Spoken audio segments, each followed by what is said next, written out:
Desde los años 50, lo que sucedía al otro lado de la cortina de hierro era presentado bajo la óptica de las grandes agencias informativas occidentales. La radio pública fue un medio de difusión de la música y el folclore de los países soviéticos en el contexto de la Guerra Fría.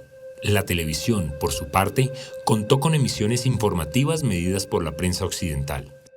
Sin embargo, las crónicas de viajes, los programas de corte documental y el cine se fueron consolidando al punto de quedar para siempre en la memoria de las generaciones que vieron caer el muro.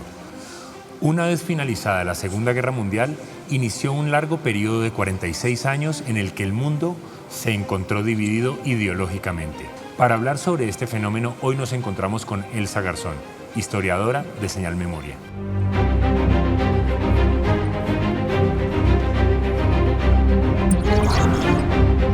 Hola Elsa, bienvenida una vez más a Historias de la Contingencia. ¿Cómo estás? Luis, muchísimas gracias a ustedes por estar presentes nuevamente en este diálogo con la historia. Bueno, Elsa, para entrar en materia, cuéntame, ¿qué era la cortina de hierro? Bueno, la cortina de hierro es un término que se utilizó en el contexto de la Guerra Fría para hablar de una frontera ideológica y a veces visible y física entre los bloques occidental y oriental en Europa. Esta cortina, o se le dice así, por la marcada diferencia que había entre los países del bloque oriental, entre ellos Polonia, los países bálticos, la Unión Soviética, y los países que conformaban el bloque occidental, entre ellos Austria, Francia, Reino Unido y por supuesto los Estados Unidos, ya fuera de Europa. Entonces este término es una forma de ubicarnos geográficamente en esa división política muy característica de la Guerra Fría en la segunda mitad del siglo XX. Bueno, ¿y cómo se reflejaba este contexto en la radio pública colombiana? Bueno, este contexto en la radio pública se refleja a partir de diferentes tipos de contenidos. Por un lado tenemos programas que hacen conversaciones o socializaciones de expresiones culturales del bloque oriental, como la música, el folclore, entre ellos pues bloques de música rusa o de folclore checoslovaco, por ejemplo, seguido o complementado de espacios más dedicados a conversar o a debatir sobre ese contexto político en el que se está desarrollando los contenidos. Por ejemplo, ensayos, conversaciones o transcripciones del servicio internacional que hablaba de esa realidad política, entre ellas la división, el exilio y por supuesto la amenaza nuclear y su impacto o peligro a nivel medioambiental, natural, humano y político. Tengo entendido que hubo muchos contenidos, muchas producciones de radio y televisión que retrataron la cortina de hierro en su interior. ¿Cuáles podrían ser unos de estos ejemplos? Bueno, para radio vale la pena destacar el radioteatro Documento Soviético, una historia sonora basada en un libro homónimo que habla de las tensiones de la posguerra tras la Segunda Guerra Mundial desde la perspectiva soviética, ¿no? Entonces todos estos temas muy populares en la época como espionaje, guerra, conflicto y de nuevo amenaza nuclear.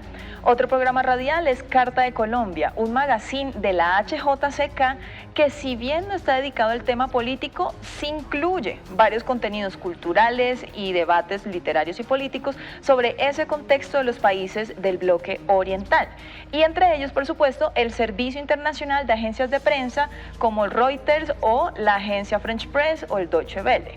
Asimismo, como servicios internacionales de esos países del lado oriental, como Radio Praga de Checoslovaquia.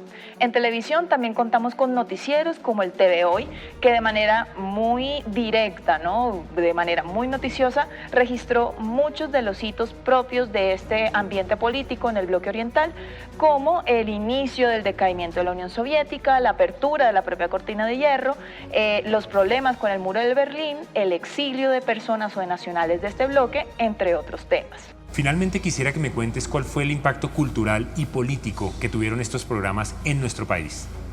Bueno, hay más que hablar de un impacto, creo que lo más importante es la evidencia de esta programación en diferentes esfuerzos de acercamiento entre Colombia con los países o con algunos países del bloque oriental.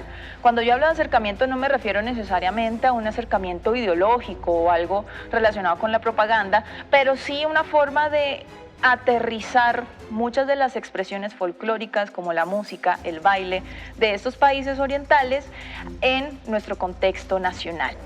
Elsa, muchísimas gracias por compartir conmigo este conocimiento de un suceso que impactó al mundo no solo de forma política, sino también culturalmente a través de la radio y la televisión. Así es, Luis, un esfuerzo por conocer más de esta época y por supuesto muchos de estos programas los podemos conocer en el archivo de los medios públicos. Elsa, muchas gracias por acompañarme una vez más aquí en Historias de la Contingencia. Muchas gracias.